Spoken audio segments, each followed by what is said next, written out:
শুধু দোয়া করে, ইয়া রব, ইয়া রব, ও আমার রব, তুমি আমারে মাফ করে দাও, তুমি আমারে মাফ করে দাও। এই সাহাবীর কান্নাকাটি দেখে, এই লোকের কান্নাকাটি দেখে অন্য সাহাবারা বলল, আজকের সব সওয়াব এই লোকে নিয়ে যাবে।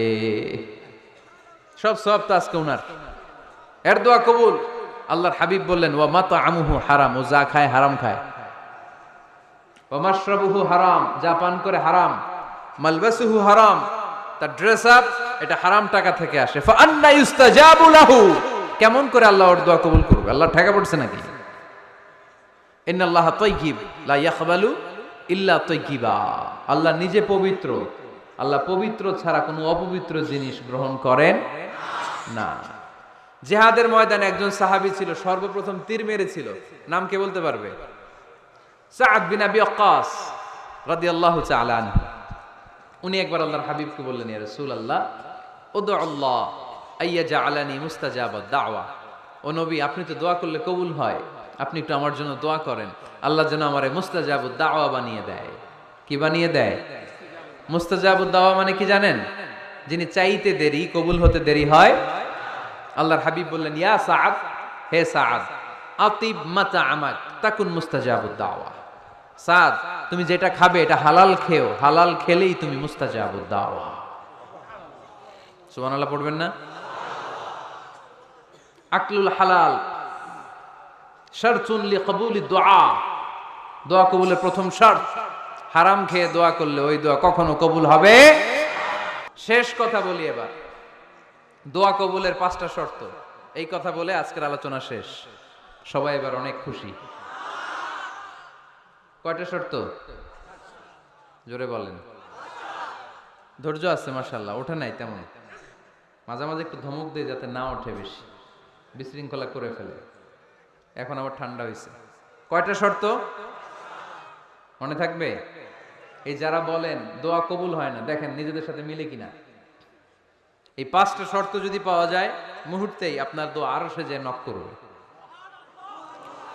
1 নাম্বার শর্ত আকলুল হালাল, হালাল খাওয়া। কি খাওয়া? আমরা দুইটাই খাই,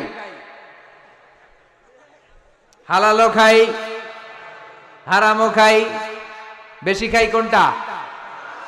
হ্যাঁ, কি খান? আমি কই নাই কিছু, আপনারাই কইছেন। নিজের উত্তরে নিজে ধরা না। হারাম খেলে তো দোয়া কবুল হয় না। লা ইয়াদখুলুল জান্নাতা জাসাদুন গুযিয়া বিল হারাম, ওই দেহ কখনো জান্নাতে যায় না যে দেহ হারাম খেয়ে বর্ধিত হয়েছে। কেন দোয়া কবুল হয় না? মিলিয়ে নেন নিজের জীবনের সাথে, জাস্ট একটু মিলিয়ে নেন, খেয়াল করেন। আকলুল হালাল 1 নাম্বার শর্ত। ইউর ইনকাম শুড বি হালাল, ইউর ফুড শুড বি হালাল, ইউর ড্রিঙ্ক শুড বি হালাল, ইউর ফ্ল্যাট শুড বি হালাল, your bank balance should be হালাল। চিল্লায় বলেন ঠিক কিনা? 2 নাম্বার শর্ত, দোয়াটা করতে হবে একজনের কাছে, তিনি কে? চাইতে হবে একজনের কাছে, তিনি কে? মসজিদে যে আল্লাহর কাছে চাইলেন, দরবারে যে বাবার কাছে চাইলেন, দোয়া কবুল কবুল হবে? হবে। চাইতে হবে একজনের কাছে, তিনি কে? অন্য কোথাও যেন আমরা না চাই। মাজারে যে যাওয়া যায় না, মাজার জিয়ারতের জন্য যাবেন, যে সালাম দিবেন, নিজের জন্য দোয়া করবেন, কবরে শুয়ে থাকা লোকটার জন্য দোয়া করবেন। ওখানে কিছু চাওয়া যাবে? চাইবেন কার কাছে? 2টা গেল শর্ত। 3 নাম্বার, ইয়াকিন থাকতে হবে যে আমার দোয়াটা কবুল হচ্ছে। যখন দোয়া করবেন আপনার এই বিশ্বাস থাকতে হবে, আমার রব আমার ফরিয়াদ শুনছে, তিনি আমার কথা শুনতে পাচ্ছে, আমি চাওয়া মাত্রই তিনি সব দিয়ে দিতে পারে, এবং আমার রব আমাকে ফিরাবে না, তিনি দিবেনই। এরকম ইয়াকিন থাকতে হবে। উদু আল্লাহ ওয়া আনতুম মুকিনুনা বিল ইজাবা, এমন ভাবে দোয়া করো যে তুমি সুনিশ্চিত এই দোয়া কবুল হবেই। এই নিশ্চয়তা নিজে নিজে নিয়ে নেবে। আল্লাহর উপর ভরসা কম আমাদের, এই ভরসা জাগে না যারে উনি দিবেনই, নিশ্চিত আমি। আপনি নিশ্চিত হলে পেয়ে যাবেন নিশ্চিত।